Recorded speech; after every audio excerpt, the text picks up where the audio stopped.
quero convidar você a abrir a sua Bíblia comigo no Evangelho de Mateus, no capítulo 6. Hoje, nesta manhã, nós leremos do versículo 1 ao versículo 8. Mateus 6, versículo 1 ao versículo 8. Se você não sabe, nós estamos numa série de sermões baseados no Sermão do Monte. Então, aqui tem essa arte linda, né, que fala sobre o reino que Jesus anunciou. E todos os cultos de manhã e à noite, nós temos refletido nesse sermão e como tem sido abençoador. Quem aqui tem sido abençoado por essa mensagem, diga amém. Amém, irmãos. Há tantos testemunhos para contar de pessoas que nos procuram, fora os testemunhos da nossa própria vida, da minha própria vida, de como esses textos têm me afetado. Mas quantas pessoas têm nos procurado, vindo até nós, dizendo: pastor, olha, eu estou numa crise, porque o texto me confrontou a tal ponto que eu estou tendo que ir atrás das pessoas que eu ofendi, estou pedindo perdão, e eu estou percebendo que existem coisas em mim que o Senhor Jesus não quer, e eu quero ser um cidadão do reino, eu quero me parecer com o Pai, e isso traz tanta alegria ao nosso coração. A palavra de Deus tem esse poder penetrante, nós falamos sobre isso, né? Ela entra lá dentro do nosso coração, onde conselho de amigo não entra, onde conselho de pastor também não entra, mas a palavra de Deus chega. E essa é a nossa esperança nessa manhã, que mais uma vez a palavra de Deus ela possa nos esclarecer, nos iluminar, ela possa transformar o nosso coração para que sejamos mais parecidos com Jesus. Nesta noite nós teremos um culto especial. Eu já vou dar o spoiler aqui para você não perder. Hoje nós faremos uma breve pausa na nossa série, então nós não estudaremos a sequência ali do texto, mas temos aqui a presença de uma família missionária apoiada pela nossa igreja. Eu queria que vocês ficassem de pé, aí o Renan, a Débora, as crianças, uma salva de palmas a Jesus pela vida deles. São missionários apoiados pela nossa igreja que estão aqui na nossa comunidade por esse tempo, e essa noite nós teremos um tempo com eles, e eles então ministrarão a palavra, você não pode perder, vai ser uma noite missionária maravilhosa. Amém? Já abriu aí Mateus capítulo 6? Eu vou ler diretamente todos os versículos e depois nós vamos falando de trecho a trecho, mas o importante dessa palavra, o que Jesus quer nos alertar com esse texto, é o perigo da espiritualidade como publicidade, ou o mau uso da publicidade, ou mau uso da espiritualidade como publicidade.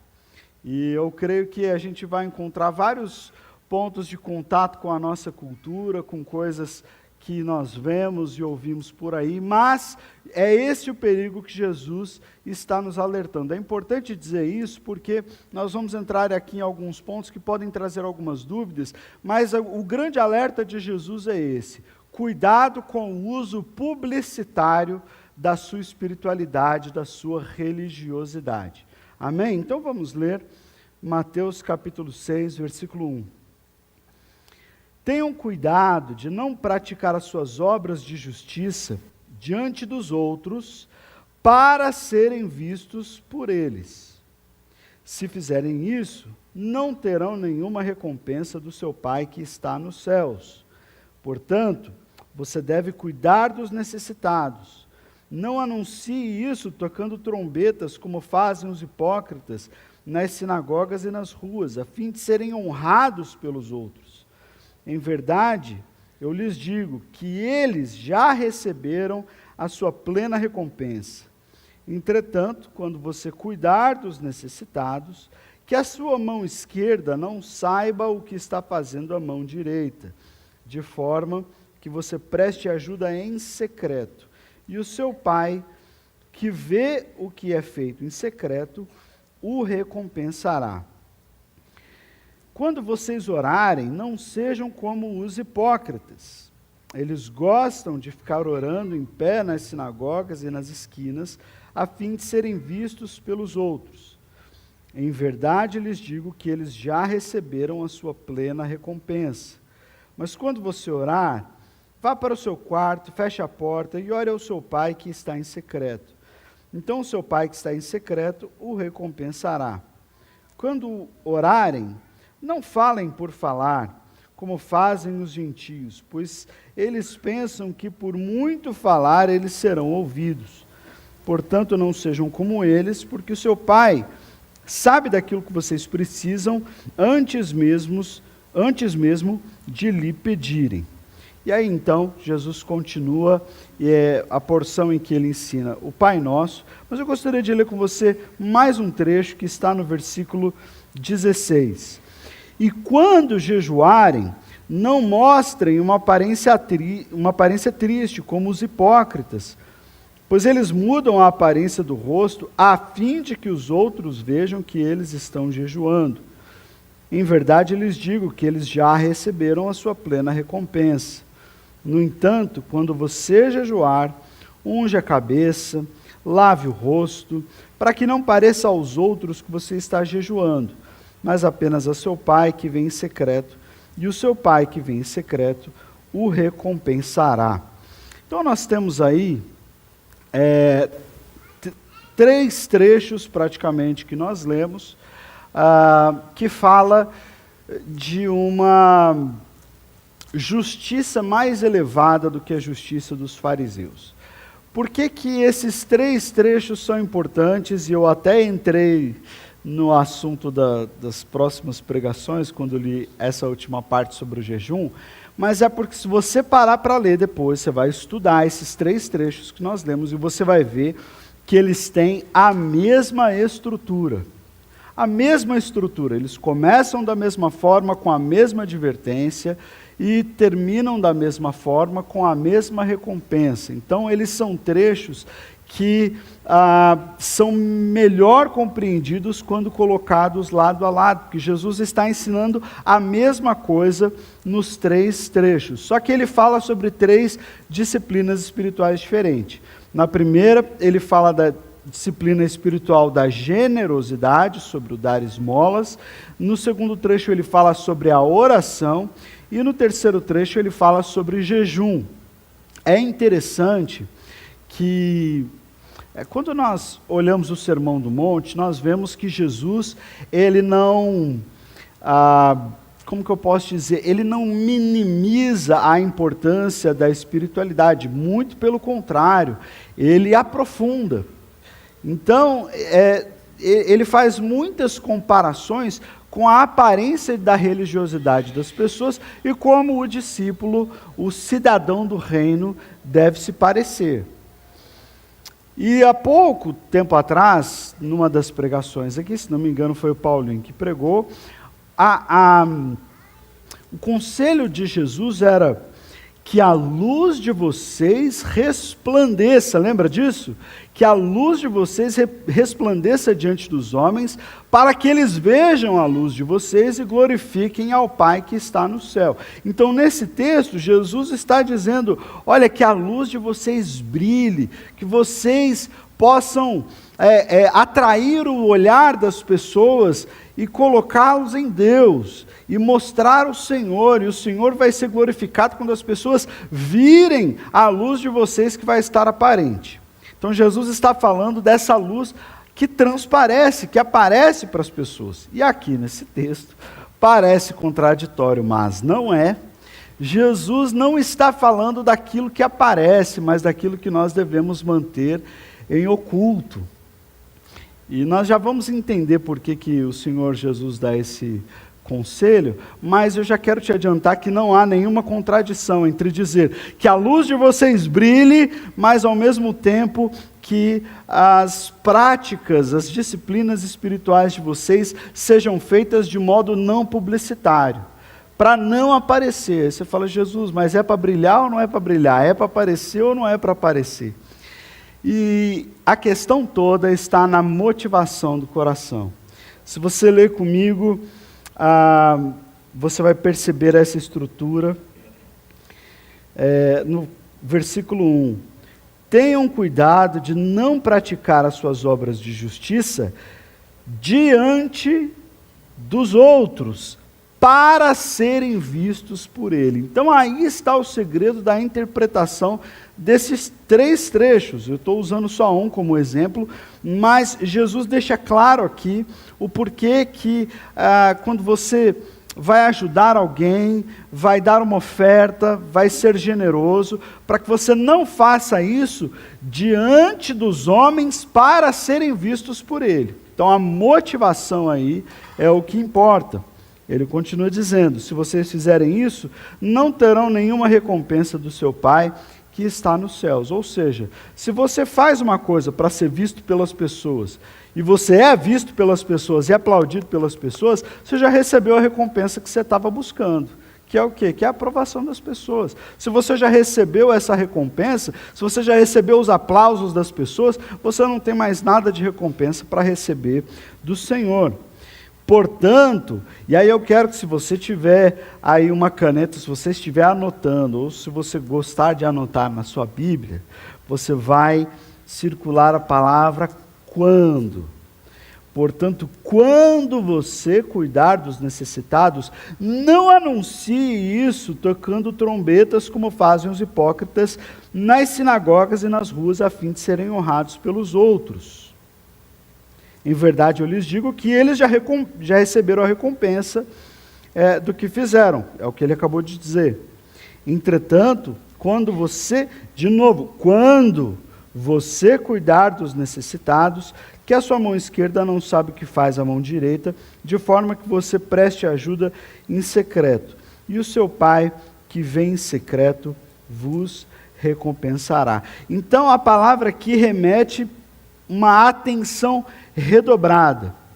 O perigo não é deixar de praticar a justiça. O perigo é praticá-la com o intuito de ser visto e reconhecido pelas pessoas. Nós falamos muito de práticas religiosas e de religiosidade, e muitas vezes num tom de hipocrisia. Nem todo ato de religiosidade, ou atos que fazem parte da nossa expressão religiosa, são hipócritas. Jesus está falando de 3 disciplinas espirituais que nós devemos praticar. Por isso que eu falei para você sublinhar a palavra quando vocês fizerem isso. Você vai perceber que Jesus fala a mesma coisa na oração e Jesus fala a mesma coisa no jejum. Não é se vocês acharem que é bom dar ofertas, ou se você achar que é importante ser generoso, faça de tal forma. Ou se você for orar, ou se você for jejuar. Não, Jesus em todos esses trechos diz quando. Isso quer dizer que Jesus propõe para nós um caminho de continuidade dessas disciplinas, tanto da disciplina de ofertar, como da disciplina de orar, como da disciplina de jejuar. Não há quebra aqui. Jesus não está dizendo, pare de orar, ou de dar esmolas, ou de jejuar, porque isso aí já é um ato religioso. Não faça isso. Jesus já nos ensinou que a nossa justiça deve exceder em muito a justiça dos fariseus. É ou não é verdade? Vocês se lembram disso?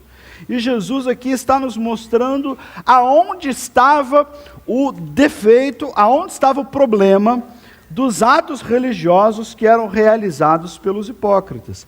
O problema desses atos é que eles eram praticados não para Deus, mas para trazer glória para aquele que o praticava. Então aqui, na primeira parte do texto, nós vemos o Senhor Jesus falando sobre a esmola, sobre a generosidade. E ele fala sobre a generosidade que o Pai vê. Algumas expressões são interessantes para nós, e é importante a gente conhecer um pouquinho do contexto histórico para compreender mais completamente. ele diz assim: não toque trombeta, não vá fazer a sua oferta tocando trombeta, fazendo festa. Ele faz uma hipérbole bastante forte. Jesus está dizendo: não transforma a sua misericórdia em marketing espiritual. E aí ele diz depois: deixa que o teu pai, que te vê em secreto, ele vai recompensar você. Essa é a teologia do secreto. O cristianismo é interior antes de ser exterior. O John Stott, escrevendo sobre o texto, diz: a questão não é se fazemos as boas obras, mas para quem a fazemos. E havia pessoas que, na época de Jesus havia vários partidos religiosos que também tinham as suas conotações políticas. Então você tinha o partido dos essênios, você tinha o partido dos fariseus. Os fariseus, a palavra fariseu vem de algo puro, os puristas, aqueles que tentavam observar cada aspecto, cada vírgula da lei, e acabavam com isso também se tornando legalistas. Você tinha os fariseus, você tinha os essênios, você tinha os zelotes. Os zelotes eram aqueles judeus que eram completamente antagonistas à opressão do Império Romano. Eram eles que andavam com a espada do lado da cintura para, se possível, fazer uma revolução armada contra o Império Romano e libertar Israel do jugo da escravidão. Isso aconteceu algumas vezes e Jesus tinha alguns discípulos desse partido. Não é? A gente conhece Simão, o zelote. A gente sabe que outros discípulos também, apesar de não carregarem essa pecha do nome zelote, também eram zelotes, estavam dispostos a tudo para derrubar o governo. E Jesus tinha discípulos assim. Então havia vários partidos, e esses partidos buscavam ganhar adeptos, como a gente vê hoje. Então eles faziam propaganda da sua justiça e da sua espiritualidade. E alguns, quando chegava o dia da sinagoga, quando eles tinham uma grande oferta para fazer, há um Mishnah também. Mishnah é um conjunto de ensinos rabínicos posteriores, mas há um Mishnah que fala sobre um homem que era um homem de muitas posses. E um dia ele entendeu no seu coração que deveria doar as suas posses aos pobres. E ele disse: se eu fizer isso eu vou ficar sem nada, então pelo menos eu vou tentar ganhar alguma coisa com isso.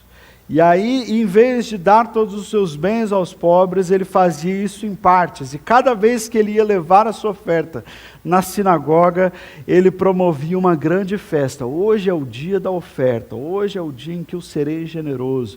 Então as pessoas iam fazendo festa, tocando trombetas, convidando umas às outras, exaltando a generosidade daquele homem. É disso que Jesus está falando aqui. Havia pessoas que faziam literalmente isso.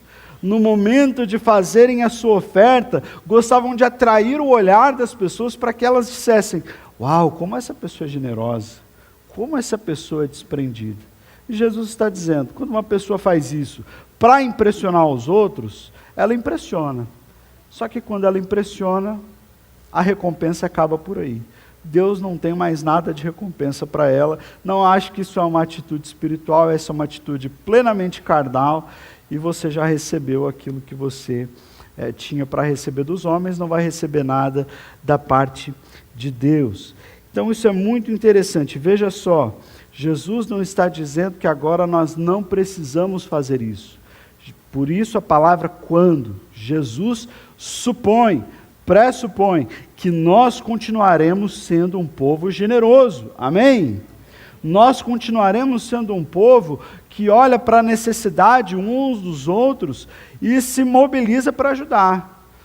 Jesus pressupõe que você, sendo parte de uma comunidade religiosa, participe financeiramente daquilo que esta comunidade tem como desafios. Quando você fizer as ofertas, o problema aqui é para quem você faz.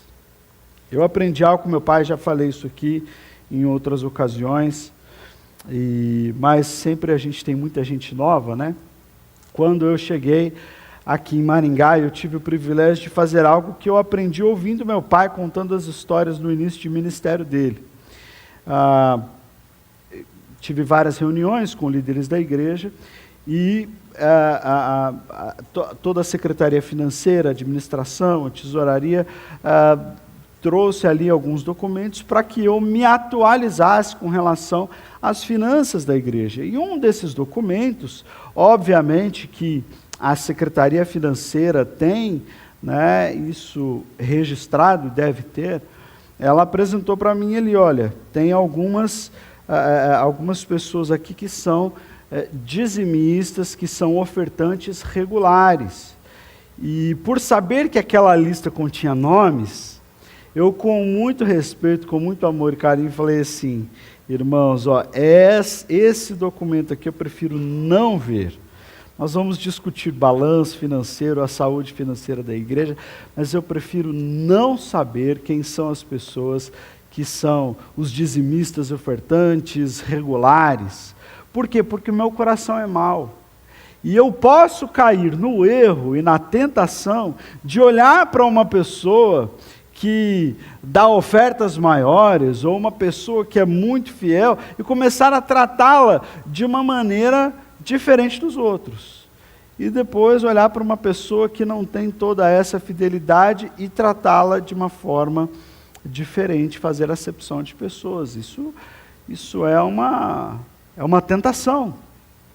O meu coração é enganoso, então eu prefiro não saber.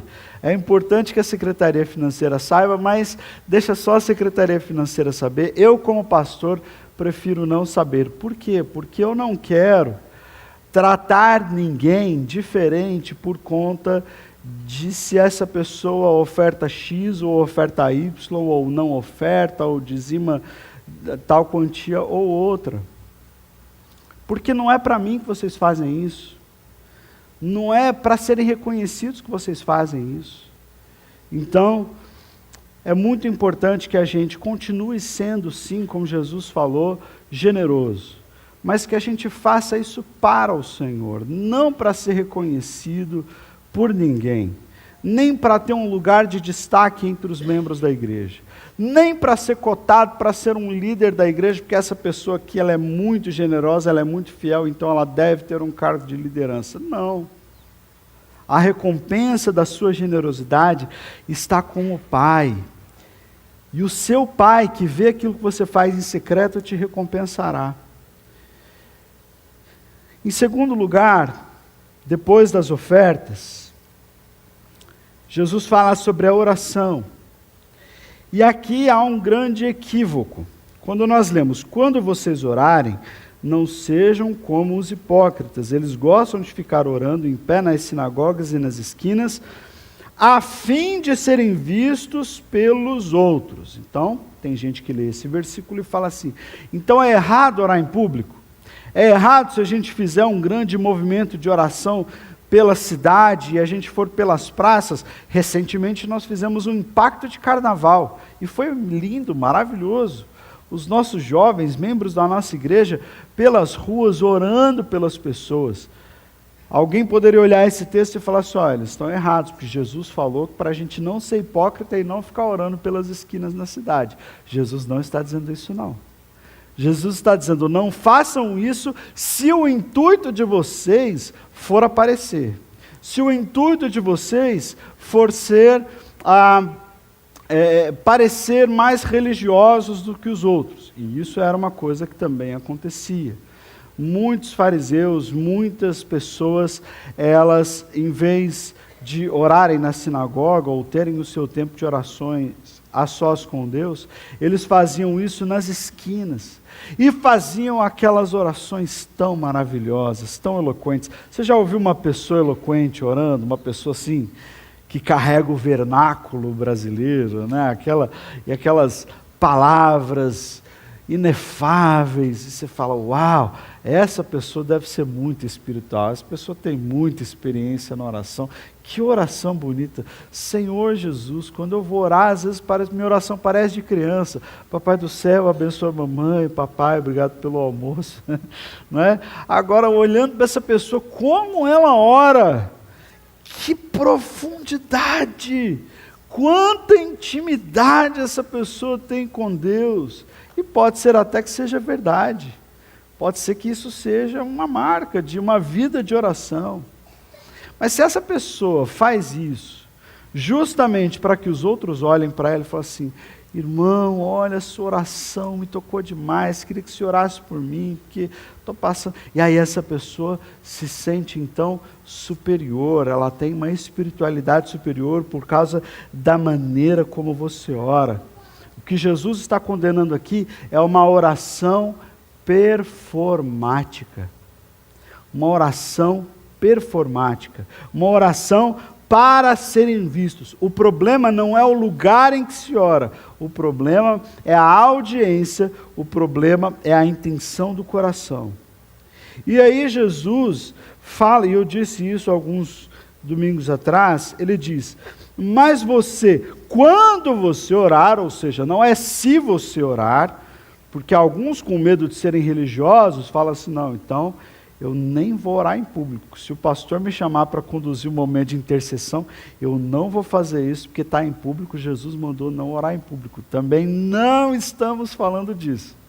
A não ser que o seu coração se sinta tentado e fala assim, por que o pastor nunca me chama para orar em público? Eu oro tão bonito. Eu acho que eu posso abençoar tanto a igreja assim com a minha oração. As pessoas vão ficar assim, muito impressionadas com a minha oração. Aí realmente você não deve vir. Mas o que Jesus está condenando não é o lugar, é a intenção.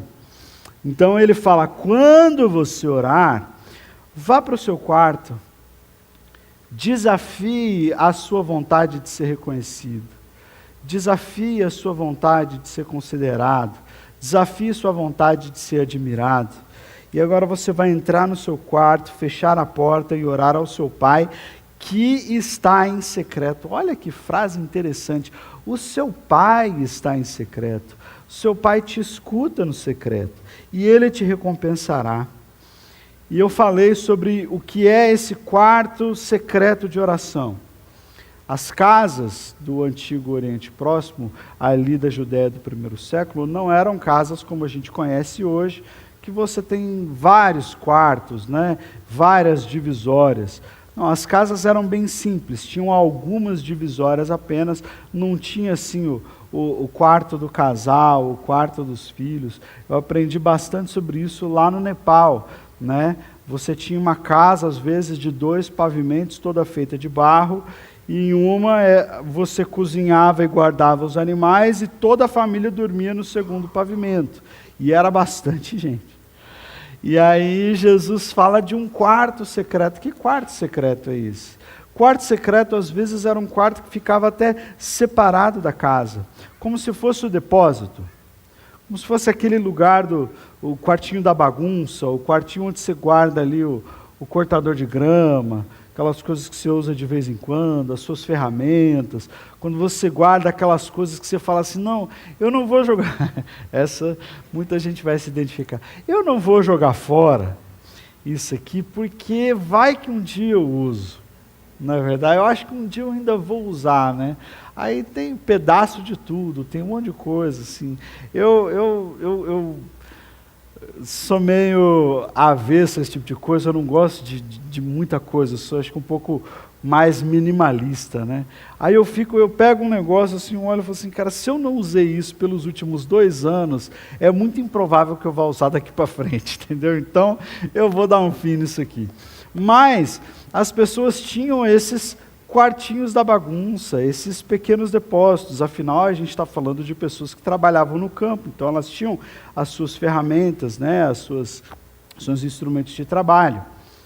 E era nesse lugar que isso era guardado. Esse era o lugar que você não leva a visita para conhecer. Você pode mostrar o resto da casa, mas aí tem aquele quartinho que você deixa fechado, Não, aqui está bagunçado, não deu tempo de arrumar, desculpa a bagunça. Tem esse negócio, né? Sempre que a gente recebe alguém na nossa casa, a gente prepara tudo, limpa tudo, mas a primeira coisa que a gente fala, olha, desculpa a bagunça. Às vezes só para a pessoa falar assim, não, imagina, tua casa está maravilhosa. Aí você fala assim, eu sei, mas desculpa a bagunça.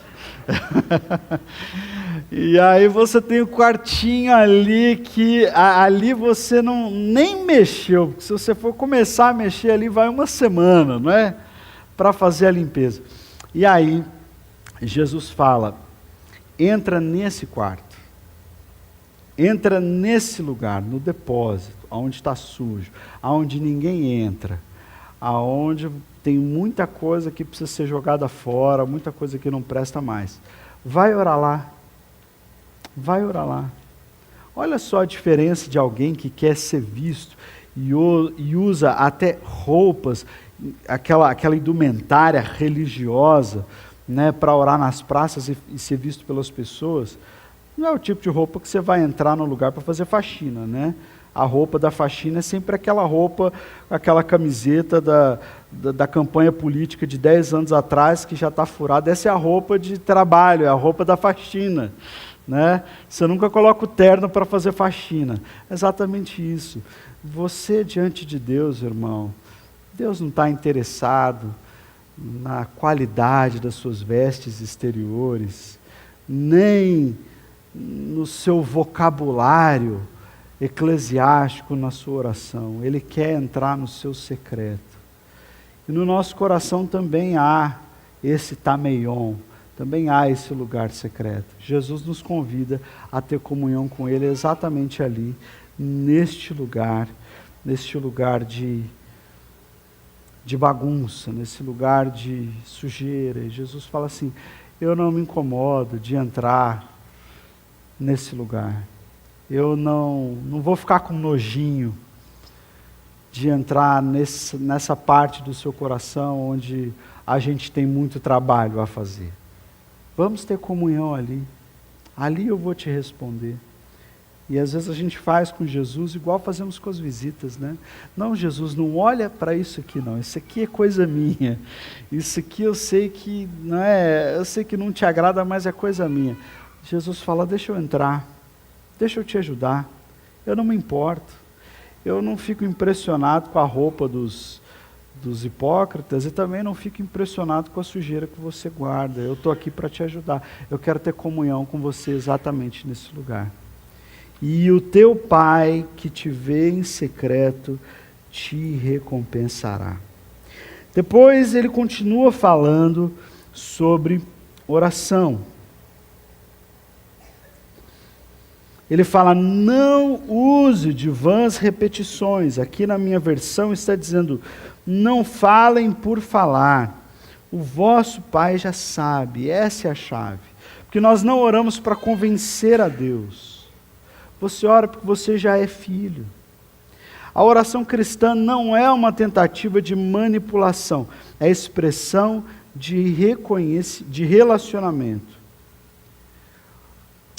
Quando Jesus fala de não useis de vãs repetições, deixa eu te falar o que eu aprendi, ou o que eu cresci aprendendo e ouvindo sobre usar de vãs repetições. A gente falava assim, não, a gente não pode sempre orar a mesma coisa, tem que mudar um pouco as palavras, né?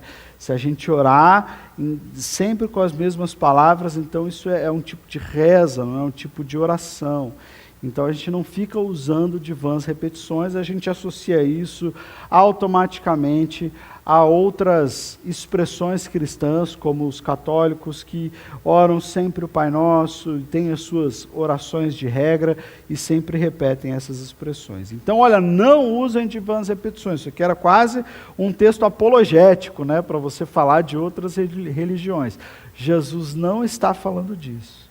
Até porque ele ensina logo depois a oração do Pai Nosso, que é uma ótima oração para você fazer. A oração do Pai Nosso, ela regula aquilo que é adoração, aquilo que é intercessão, aquilo que é petição.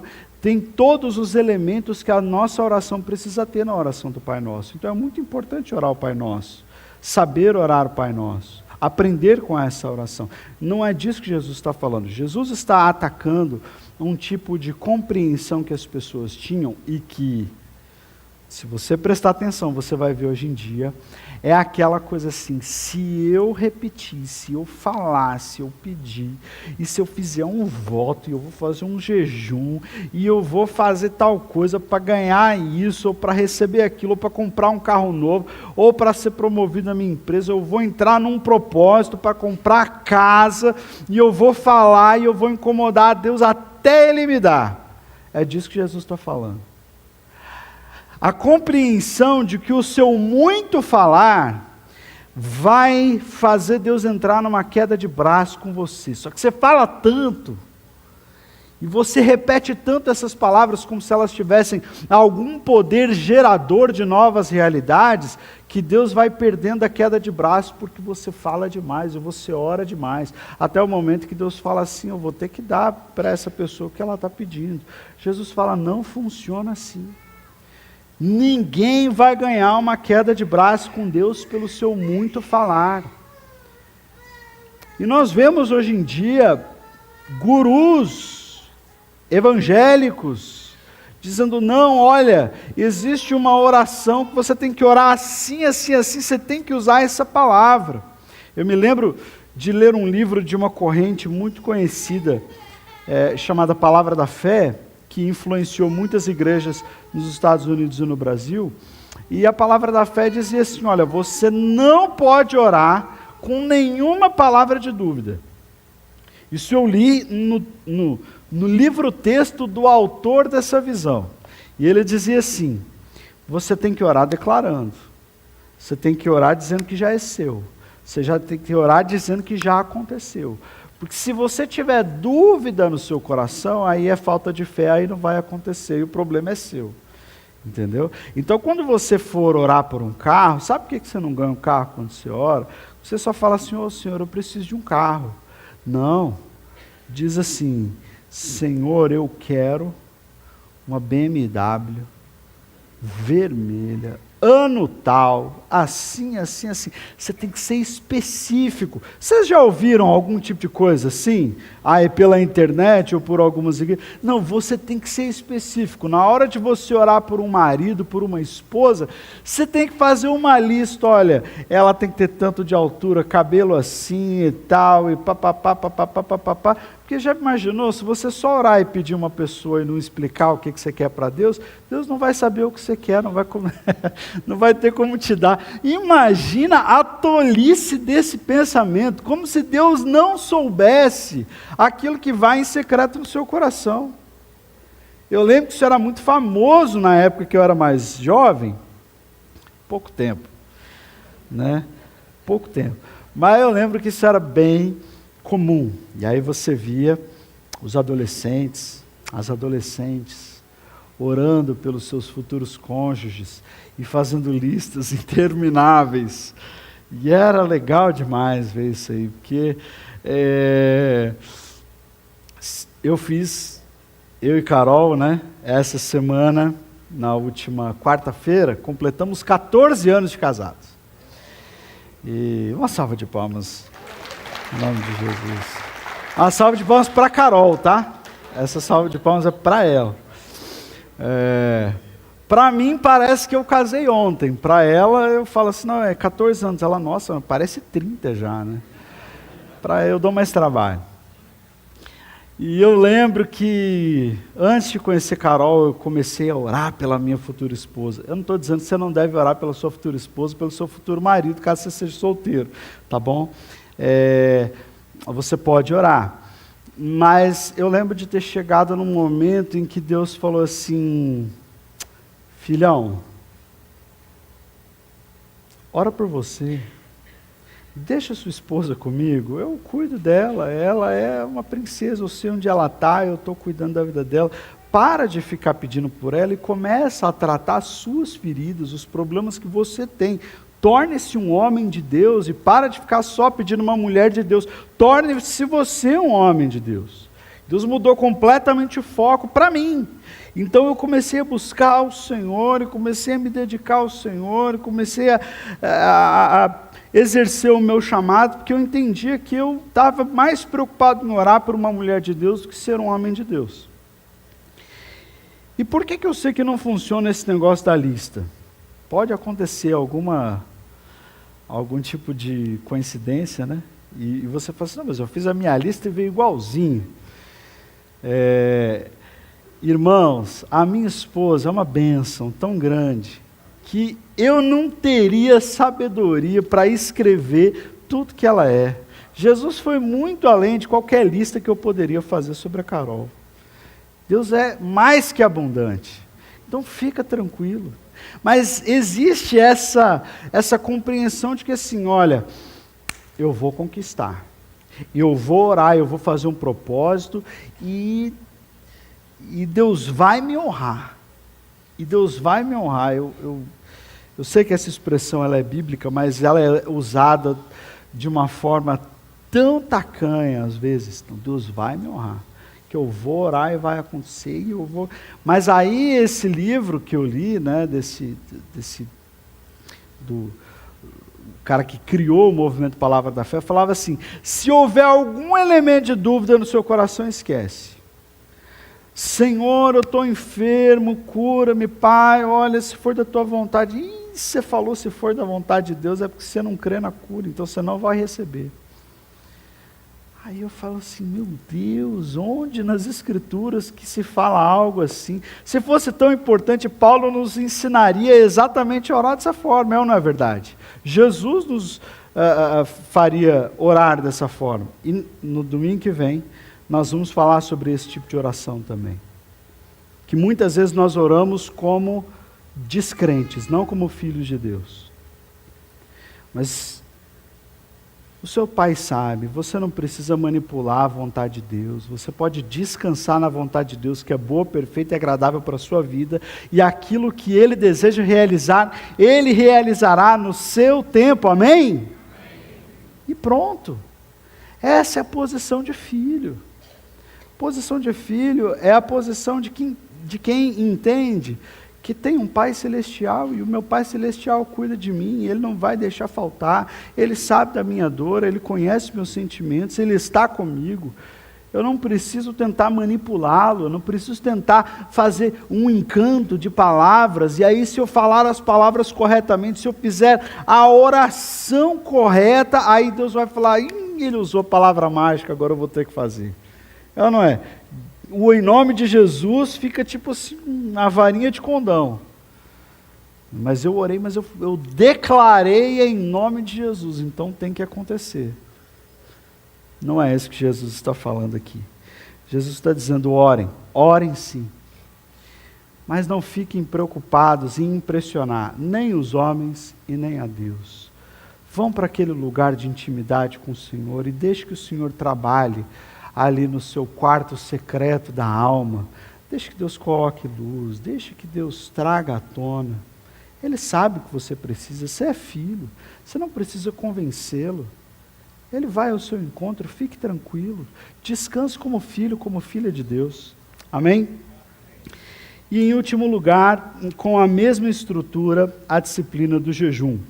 Quando jejuarem, não mostrem uma aparência triste como os hipócritas, pois eles mudam a aparência do rosto, a fim de que os outros vejam que eles estão jejuando.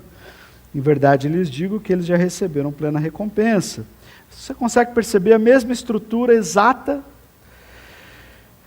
No entanto, quando você jejuar, não é se, é quando você jejuar, unja a cabeça. Ungir a cabeça está falando sobre limpar a cabeça, lavar a cabeça.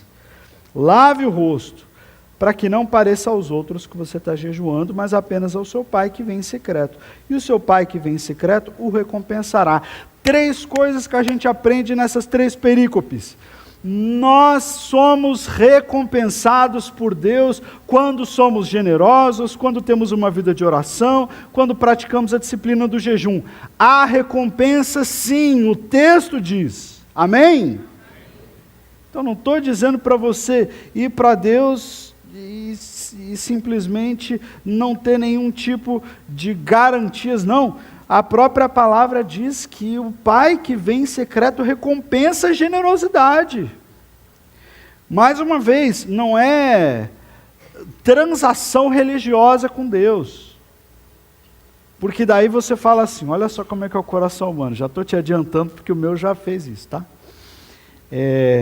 Então, olha, não vou fazer alarde, não vou contar para ninguém, não vou nem colocar o meu nome na oferta, mas eu vou dar aquela oferta. Só Deus vai ver e o Senhor vai me recompensar. Aí vai lá e faz a oferta. Caiu no buraco, está tentando impressionar Deus, está usando a própria palavra para dizer assim, ó, agora o Senhor tem que me recompensar. Por quê? Porque eu dei a minha oferta em secreto, ninguém ficou sabendo. Então agora, ó, transação religiosa com Deus. Ou falar assim, Deus, eu vou entrar num propósito de jejum, mas eu não vou contar para ninguém. Ninguém vai saber. E aí, o Senhor vai ter que me recompensar, porque está no texto, o Senhor vai me recompensar. Transação religiosa. Está errado. Jesus está falando sobre ter intimidade com Ele, sobre não fazer um uso publicitário da sua espiritualidade, mas não é transformar essas coisas em transações religiosas com Deus. Eu me lembro de uma vez que eu estava, e eu vou usar o exemplo do jejum, porque o texto fala de jejum, e jejum é uma disciplina espiritual pouco praticada hoje em dia, pouco compreendida por muitos cristãos. Eu me lembro que eu estava na faculdade, e eu passava o dia na faculdade, eram muitas aulas, aí eu tinha que, alguns dias eu tinha que treinar, porque eu era atleta também, e eu falei, não, Deus, eu quero ter um tempo com o Senhor, porque eu não estou tendo tempo em casa, toda hora estudo, é o dia inteiro fora de casa, então eu preciso de jejuar, eu quero me encontrar com o Senhor. Então aí nos horários de lanche, de almoço, que a gente tinha livre, eu caçava algum lugar escondidinho ali para ter tempo de oração, para adorar o Senhor e tal. E teve um dia que eu estava com alguns amigos e eu estava com uma querida amiga que eu tinha levado ela a Cristo. Eu falei de Jesus para ela na faculdade, ela foi na igreja, aceitou Jesus, ela, toda a família dela, então ela estava também naquele fogo e estava buscando aprender a palavra. E aí naquele dia eu estava em jejum. E nós saímos da aula e a gente passava na frente da lanchonete da universidade. E aí todo mundo ia almoçar. E eu falei assim, não, eu não vou almoçar não, eu vou ali fazer um negócio rapidinho, né? E eu não queria que as pessoas soubessem que eu estava jejuando. Ela falou assim, não, Yuri, a gente vai ficar aqui o dia inteiro, você não vai comer. Eu vi que você já não tomou café. Aí agora você não vai almoçar? Não, você tem que comer, senão você vai ficar fraco, aí vai desmaiar de fraqueza.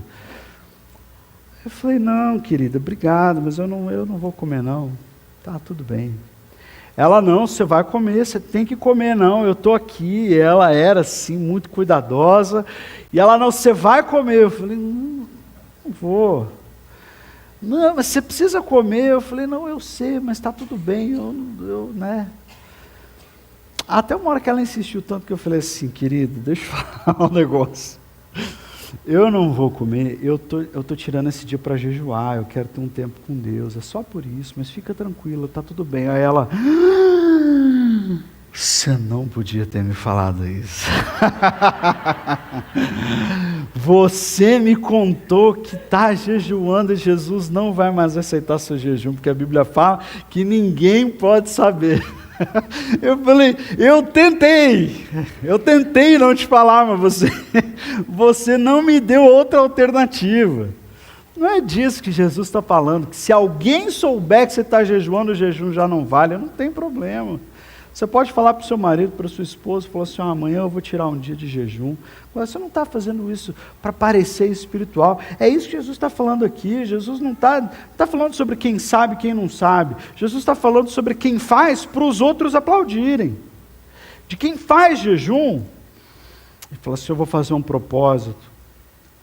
E aí eu vou chegar na igreja assim, com olheira, e assim, descabelado, vou colocar um pano de saco e cinzas, chegar descalço na igreja. As pessoas vão falar assim, mas o que aconteceu com você? Eu estou num propósito espiritual. Desculpa.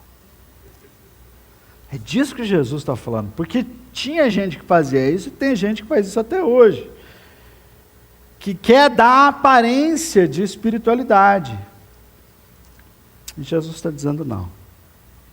Quando vocês jejuarem, toma banho, bota perfume, se arruma, né? Se a mulher faz ali a sua maquiagem, vai o dia como se fosse qualquer outro. Ninguém precisa saber. Se alguém souber também não tem problema, mas você não vai tentar atrair os olhares das pessoas e transformar a sua espiritualidade em publicidade, para dizer como você é espiritual, como fulano jejua. Olha, tá uma vareta. Pesa, agora perdeu 50 quilos. Irmão emagreceu, o que foi? Muito jejum. Estou num propósito. Aí já foi. Aí já foi. Porque você está querendo que as pessoas saibam o que você está fazendo. Você está querendo parecer espiritual e não tem nada a ver com isso. Quando jejuarem. A gente pode até, eu estava conversando com o Paulinho, de fazer uma série também de pregações, depois de terminarmos o Sermão do Monte, sobre as disciplinas espirituais, onde a gente vai falar de várias disciplinas, inclusive a disciplina do jejum. Porque há muita incompreensão sobre essa disciplina. Tem gente que acha que jejum é greve de fome. Deus, eu quero tal coisa, eu não vou comer enquanto o Senhor não me der. Vou fazer um propósito de jejum por tal motivo, enquanto não aconteceu, eu não como. Imagina! Jesus te olhando lá, falando, filho, eu sei o que você precisa, fica tranquilo. Não precisa fazer birra, não. Isso é birra de criança pequena. Também não como, não vou comer. Filho, come, é para o seu bem. Não quero. Enquanto o Senhor não fizer o que eu estou pedindo, eu não vou comer. Isso é greve de fome, não é jejum. Por que a gente jejua? De uma maneira bem simples. Jesus disse para os seus discípulos que enquanto o noivo está com os convidados, eles não precisam jejuar. Agora, dias virão em que o noivo lhes será tirado, e nestes dias jejuarão. Nós estamos vivendo nesses dias. O Senhor Jesus está nos céus, o noivo não está mais conosco. Então, por que a gente jejua? Para estar com o noivo. A gente jejua para ter tempo com Deus. A gente jejua para regular os nossos apetites, porque às vezes a gente tem um apetite enorme por Netflix, por Instagram, ou por trabalho, ou por outras coisas, ou por lazer, ou por sono, e a gente tem um apetite enorme por essas coisas, e aí a gente jejua para quê? Justamente para regular os nossos apetites, para voltar a ter fome e sede da presença de Deus. É para isso, não é para fazer voto e conquistar nada, é para estar com o noivo. E tem gente que acha que isso é coisa da antiga aliança. Uma vez eu estava hospedado na casa de um pastor querido, e estávamos fazendo um projeto na igreja em que ele pastoreava.